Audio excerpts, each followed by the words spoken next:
Students, তোমাদের সকলকে আমাদের সকলের প্রিয় নতুন চ্যানেলের পক্ষ থেকে শুভকামনা। চ্যানেলের নাম ডাব্লিউ ইজি লার্নিং ল্যাব। তাই খুব সহজভাবে পড়ানোর চেষ্টা করেছি। প্রতিটি শব্দের মানে ইংলিশ নিয়ারেস্ট মিনিং সহ উল্লেখ করেছি।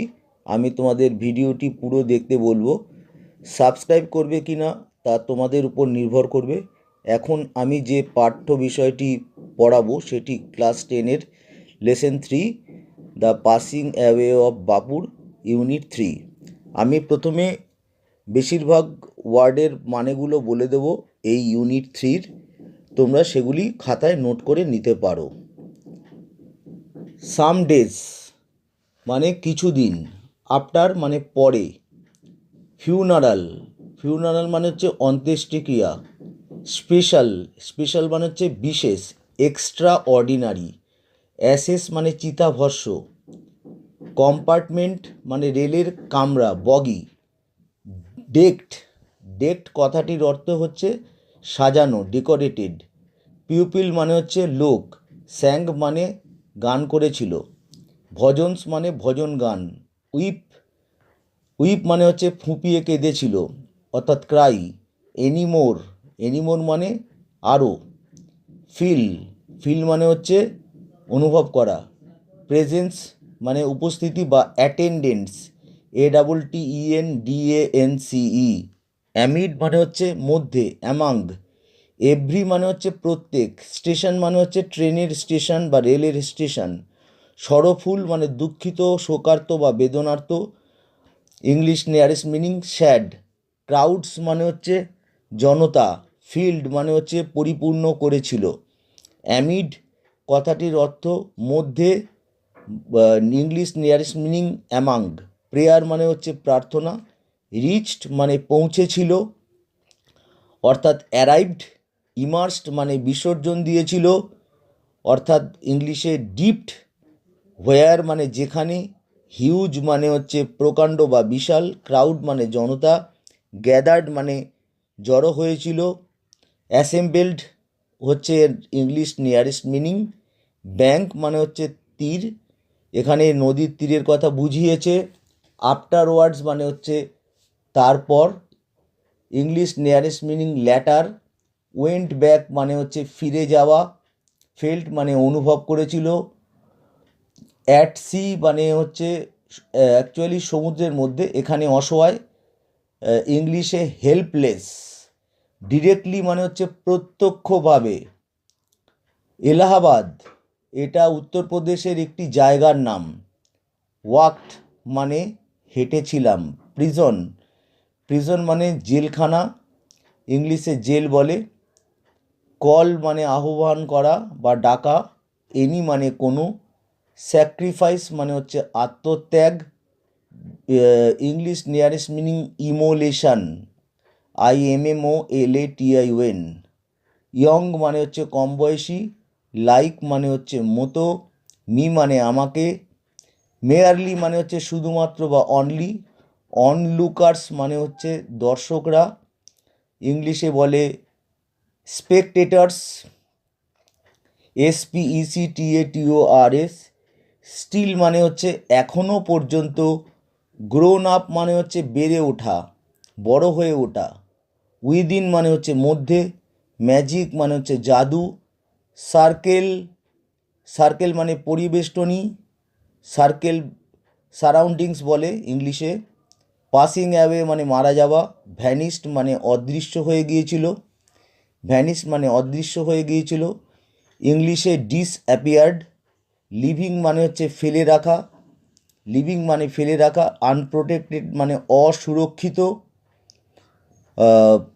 এফোর্ট মানে হচ্ছে প্রচেষ্টা, উইথ মানে হচ্ছে সঙ্গে, এফোর্টকে ইংলিশে বলা যায় এন্ডেভার আর বাংলায় প্রচেষ্টা, রাউজড মানে হচ্ছে জেগে উঠেছিলাম, মাইসেলফ মানে আমাকে নিজেকে, লিভড মানে বেঁচেছিলাম, ডায়েড মানে হচ্ছে মারা গিয়েছিলাম, নাথিং কথাটির অর্থ কিছু না, ইজিলি মানে হচ্ছে সহজেই, লুজ মানে হারানো, কারেজ মানে সাহস, ইংলিশ নিয়ারেস্ট মিনিং হচ্ছে ব্রেভারি, হোয়েন মানে যখন, নো নো লঙ্গার মানে আর নয়, নো লঙ্গার মানে আর নয়, ভ্যালুস মানে মূল্যবোধ, সো মানে এত, উইক উইক কথাটির অর্থ হচ্ছে দুর্বল, মিলিয়ন্স মানে লক্ষ লক্ষ, অর্ডিনারি মানে হচ্ছে সিম্পল সাধারণ, অর্ডিনারি কথাটির অর্থ হচ্ছে সাধারণ, ফোক ফোক কথাটির অর্থ হচ্ছে লোক, জনগণ, ব্রট আউট মানে হচ্ছে বার করে আনা, নিয়ে আসা, দেম মানে তাদের, ইনডিফারেন্স মানে হচ্ছে উদাসীনতা, ইনডিফারেন্স মানে হচ্ছে কেয়ারলেসনেস, বাংলায় উদাসীনতা, ইংলিশে কেয়ারলেসনেস, অ্যাওয়েকেন্ড মানে হচ্ছে জাগ্রত করেছিল বা জাগিয়ে তুলেছিল, আর ইংলিশে বলা যেতে পারে ইন্সপায়ার্ড, অ্যানাদার মানে অন্য, সাফারিং মানে হচ্ছে কষ্ট করা, কষ্ট ভোগ করা, সাফারিং ইংলিশে পেইন, বিয়ার মানে বহন করা, ব্যানার মানে পতাকা, ফ্ল্যাগ, বিফোর আস, বিফোর মানে সামনে, আর আস মানে হচ্ছে আমাদের, হোয়াট মানে কি, ইফ মানে যদি, স্ট্রং স্ট্রং কথাটির অর্থ হচ্ছে শক্তিশালী, আর প্রাউড মানে হচ্ছে গর্বিত, English nearest meaning boastful, BOASTFUL। Unit 3 এবার আমি পড়ানো শুরু করছি। Some days after the funeral, after পরে কিছুদিন পরে, সাম ডেজ মানে কিছুদিন, আফটার পরে, দ্য ফিউনারাল মানে অন্ত্যেষ্টি ক্রিয়ার কিছুদিন পরে, অন্ত্যেষ্টি ক্রিয়া হয়ে যাওয়ার পর বা শেষকৃত্য হয়ে যাওয়ার পর কিছুদিন পরে, special train to Gandhiji's ashes to Allahabad, একটা বিশেষ ট্রেন নিয়েছিল গান্ধীজির অ্যাসেস, গান্ধীজির চিতাভস্মকে, টু এলাহাবাদ, এলাহাবাদ একটা জায়গা, সেখানে গান্ধীজির চিতাভস্মকে নিয়ে গিয়েছিল। The compartment was ডেকড with flowers, রেলের কামরা ডেকড সাজানো ছিল, উইথ ফ্লাওয়ার্স ফুল দিয়ে। People on the train স্যাং bhajans, মানুষেরা বা লোকজনেরা অন দ্য ট্রেন যারা ট্রেনের মধ্যে ছিল, স্যাং তারা গান করেছিল, ভজন গান করেছিল, bhajan. People did not weep anymore, মানুষেরা ডিড নট উইপ আর কাঁদেনি বা ফুপিয়ে কাঁদেনি, এনিমোর মানে হচ্ছে আর নয়, এখানে নট আছে তাই এনিমোর মানে দুটো মিলে অর্থ হচ্ছে আর নয়।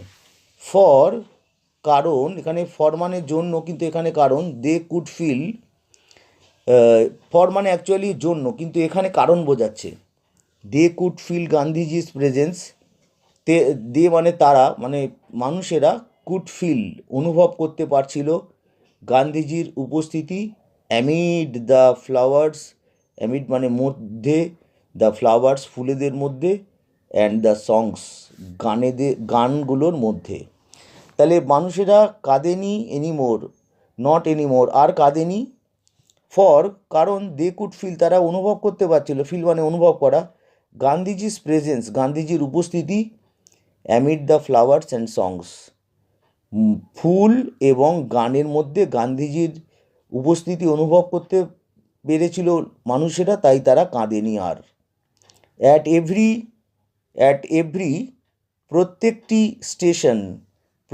স্টেশনে, প্রত্যেকটি রেলের স্টেশনে, সরফুল ক্রাউডস শোকার্ত বা দুঃখিত বা দুঃখপ্রাপ্ত, ক্রাউডস জনতা, ফিল্ড দ্য প্ল্যাটফর্ম মানুষ ফিল করে রেখেছিল, ভর্তি করে রেখেছিল, দ্য প্ল্যাটফর্মকে ভর্তি রেখেছিল, প্রত্যেকটা স্টেশনে বেদনার্ত বা শোকার্ত মানুষরা প্রত্যেকটি প্ল্যাটফর্মকে ভর্তি করে রেখেছিল। অ্যামিড সং অ্যান্ড প্রেয়ার, গান এবং প্রার্থনার অ্যামিড মানে মধ্যে, দ্য ট্রেন রিচড এলাহাবাদ, ট্রেনটি রিচড মানে পৌঁছেছিল, এলাহাবাদে পৌঁছেছিল।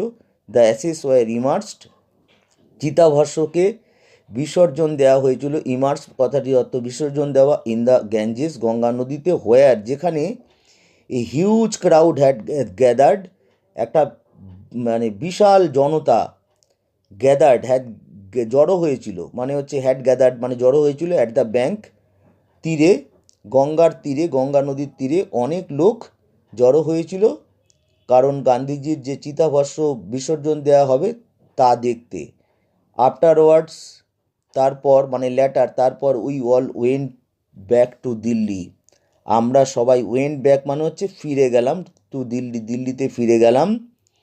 ব্যাক ইন দিল্লি, দিল্লিতে আই ফেল্ট অ্যাট সি, আমি অনুভব করলাম অ্যাট সি, যেন আমি সমুদ্রের মধ্যে আছি। অর্থাৎ আমি খুব, সমুদ্রের মধ্যে থাকলে মানুষের যেরকম অবস্থা হয়, মানুষ অসহায় হয়ে যায়, কিছুই কী করবে বুঝতে পারে না। তো সেরকমই আমি মনে করেছিলাম, আমি অনুভব করেছিলাম যেন আমি খুব অসহায়, helpless. I had not directly worked with Gandhiji, আমি প্রত্যক্ষভাবে হাঁটিনি গান্ধীজির সঙ্গে, এটা লেখিকা বলছেন। গন টু প্রিজন, গন মানে যাওয়া, টু প্রিজন আমি জেলখানাতেও যাইনি বা কারাগারে যাইনি। অ্যাট হিজ কল, তার আহ্বান বা তার ডাকে আমি কারাগারেও যাইনি। অর মেড এনি স্যাক্রিফাইস, অথবা কোনো আত্মত্যাগও আমি মেড মানে করেছিলাম, কিন্তু এখানে যেহেতু বলেছে, এখানে এটা নেগেটিভ সেন্সে বলেছে যে নট আছে এখানে আগেই, তাহলে আমি কোনো স্যাক্রিফাইসও করিনি, আমি কোনো আত্মত্যাগও করিনি। ফর মাই কান্ট্রি, ফর মানে জন্য, আমার দেশের জন্য আমি এইগুলো কোনোটাই করিনি। গান্ধীজির ডাকে সাড়া দিয়ে আমি জেলেও যাইনি, আমি দেশের জন্য কোনো আত্মত্যাগও করিনি, এটা লেখিকা বলেছেন। মাই সিস্টার, আমার বোন, অ্যান্ড আই, এবং আমি, and other young people like me, এবং অন্যান্য আদার ইয়ং পিপল, কম বয়সী মানুষেরা, লাইক মি, লাইক মানে মতো, আমার মতো কম বয়সী মানুষেরা, হ্যাড বিন মেয়ারলি অনলুকার্স, আমরা শুধুমাত্র, মেয়ারলি মানে শুধুমাত্র, অনলুকার্স আমরা ছিলাম দর্শক, অনলুকার্স মানে দর্শক, আমরা শুধুমাত্র দর্শকই ছিলাম, আমরা কোনো স্বাধীনতা সংগ্রামে যোগদান করিনি। বাট স্টিল, কিন্তু এখনও পর্যন্ত, আই ফেল্ট অ্যাট সি, কিন্তু এখনও পর্যন্ত আমি অনুভব করছি আমি যেন খুব অসহায়। I felt I had grown up with দিন এ ম্যাজিক সার্কেল, আমি অনুভব করেছিলাম, felt I had grown up, আমি বেড়ে উঠেছি, উইদিন মানে মধ্যে, ম্যাজিক সার্কেল, আমি একটা জাদু সার্কেল, জাদু পরিবেষ্টনীর মধ্যে আমি বেড়ে উঠেছিলাম, সেটা আমি ফেল্ট অর্থাৎ অনুভব করেছিলাম। উইথ বাপুস পাসিং অ্যাওয়ে, বাপুর পাসিং অ্যাওয়ে, বাপুর মৃত্যুতে, পাসিং অ্যাওয়ে মানে মৃত্যু, আর উইথ মানে সঙ্গে, বাপুর মৃত্যুর সঙ্গে I felt the magic circle, আমি অনুভব করেছিলাম জাদু সার্কেলটা, জাদু পরিবেষ্টনী, হ্যাড ভ্যানিস্ট, সেটা অদৃশ্য হয়ে গেছে, ভ্যানিস্ট। লিভিং মি আনপ্রোটেক্টেড, ফেলে রেখে, লিভিং মানে মি, আমাকে ফেলে রেখে, আনপ্রোটেক্টেড মানে অসুরক্ষিত ফেলে রেখে, সেই ম্যাজিক সার্কেলটা ভ্যানিশ হয়ে গেছে, বা সেটা হচ্ছে অদৃশ্য হয়ে গেছে। আর সেটা কেন হয়েছে না, উইথ বাপুস পাসিং অ্যাওয়ে, বাপুর চলে যাওয়াতে বা মারা যাওয়াতে। With an effort I রাউজড my self, with মানে সঙ্গে, অ্যান এফোর্ট একটা প্রচেষ্টা করে, একটা চেষ্টা করে, আই রাউজড আমি জেগে উঠেছিলাম, মাই সেলফ আমি জাগিয়ে তুলেছিলাম, মাই সেলফ মানে আমাকে নিজেকে আমি একটা প্রচেষ্টা দিয়ে, এফোর্ট দিয়ে আমি জাগিয়ে তুলেছিলাম। আই আস্কড মাই সেলফ আমি জিজ্ঞেস করেছিলাম আমাকে, had Bapu lived and died for nothing, বাপু বেঁচেছিলেন এবং মারা গিয়েছিলেন ফর নাথিং। হ্যাড মানে হচ্ছে কি না, বাপু কি বেঁচে ছিলেন এবং মারা গিয়েছিলেন, এটার কি কোনো মূল্য ছিল না, এটার জন্য কি কিছুই হয়নি? তো এটা আমি আমাকে মানে লেখিকা নিজেকে জিজ্ঞাসা করেছিল। How could I so easily lose courage, how could, how মানে কেমনভাবে, কুড আই সো ইজিলি এত সহজে, লুজ হারিয়ে ফেলবো, কারেজ সাহস আমি এত সহজে কী করে হারিয়ে ফেলবো। When he was no longer দেয়ার, যখন হি মানে বাপুজি অর্থাৎ গান্ধীজি, ওয়াজ নো লঙ্গার দেয়ার, সেখানে, এখানে দেয়ার মানে হচ্ছে সেখানে, কিন্তু এখানে বুঝিয়েছে, কারণ গান্ধীজি তো আর এখানে আর নেই, তাহলে আমি এত তাড়াতাড়ি কী করে আমি আমার যে সাহস সেটাকে হারিয়ে ফেলতে পারি। My values were not so weak, আমার মূল্যবোধ, মাই মানে আমার মূল্যবোধ ওয়্যার নট সো উইক, আমার মূল্যবোধ এত দুর্বল নয়। Millions of people would have been ordinary folk, for Bapu, lakh লক্ষ লোকেরা would have been ordinary, তারা ছিল সাধারণ, তারা ছিল সিম্পল। অর্ডিনারি, তারা সাধারণ লোক ছিল। ফোক, সাধারণ লোক, ফোক মানে লোক। বাট ফর বাপু, কিন্তু বাপুর জন্য তারা সাধারণ লোক ছিল না। বাট মানে কিন্তু, মানে উল্টো বুঝিয়েছে। লক্ষ লক্ষ লোক সাধারণ ছিল, কিন্তু বাপুর কাছে কেউই সাধারণ ছিল না। He brought them out of indifference, he brought them out, he brought out মানে হচ্ছে বার করে নিয়ে আসা বা টেনে নিয়ে আসা। হি মানে হচ্ছে গান্ধীজি, ব্রট দেম আউট, তাদেরকে টেনে এনেছিল, অফ ইন্ডিফারেন্স, উদাসীনতা থেকে, অ্যান্ড অ্যাওয়েকেন্ড, এবং তাদেরকে জাগিয়ে তুলেছিলেন, দেম, সেই মানুষদের জাগিয়ে তুলেছেন, টু ওয়ান অ্যানাদার্স সাফারিং, একজন অপরের প্রতি, একে অপরের প্রতি, ওয়ান অ্যানাদার্স সাফারিং মানে হচ্ছে কষ্ট, দুঃখ, একে অপরের দুঃখের প্রতি তিনি তাদেরকে সচেতন করেছিলেন, জাগিয়ে তুলেছিলেন, আর তাদেরকে ইনডিফারেন্স অর্থাৎ উদাসীনতা থেকে তিনি তাদেরকে বের করে এনেছিলেন। What if now Bapu is gone, what মানে কী হবে, ইফ যদি, নাও এখন, বাপু ইজ গন, এখন বাপু চলে গেছে, তাহলে এখন বাপু এখন মারা গেছে, তাহলে এখন কি হবে। উই ওয়ার স্টিল দেয়ার, আমরা তখনও, স্টিল মানে তখনও, দেয়ার আমরা এখনও তো এখানে রয়েছি। ইয়ং, স্ট্রং, প্রাউড, আমরা আমরা হচ্ছে কম বয়সী, স্ট্রং আমরা হচ্ছে শক্তিশালী, এবং প্রাউড আমরা গর্বিত, to bear his banner before us, to bear his banner, bear মানে হচ্ছে বহন করব, হিজ ব্যানার তার পতাকা, অর্থাৎ গান্ধীজির পতাকা আমরা বহন করব, বিফোর আস, বিফোর মানে সামনে, আমাদের সামনে আমরা এখন গান্ধীজির পতাকা বহন করে নিয়ে যাব, কারণ আমরা এখনও ইয়ং, আমরা এখনও কম বয়সী, আমরা স্ট্রং, আমরা শক্তিশালী, এবং আমরা প্রাউড, আমরা গর্বিত। বাপু হ্যাড পাস্ট অ্যাওয়ে, বাপু মারা গেছেন, বাট হিজ ইন্ডিয়া, কিন্তু তার, অর্থাৎ বাপুর India, Bharatvarsha, Bharat, would continue to live, continue মানে হচ্ছে চালিয়ে যাবে, টু লিভ বেঁচে থাকতে, ইন হিজ চিলড্রেন, চিলড্রেন মানে হচ্ছে শিশুরা। বাপু চলে গেছেন, কিন্তু তার ভারত কিন্তু তার শিশুদের মধ্যে, হিজ মানে হচ্ছে তার, অর্থাৎ ভারতের শিশুদের মধ্যে ভারত কিন্তু বেঁচে থাকবে, বেঁচে থাকতে কন্টিনিউ করবে, অর্থাৎ ভারত ধারাবাহিকভাবে তার শিশুদের মধ্যে বেঁচে থাকবে।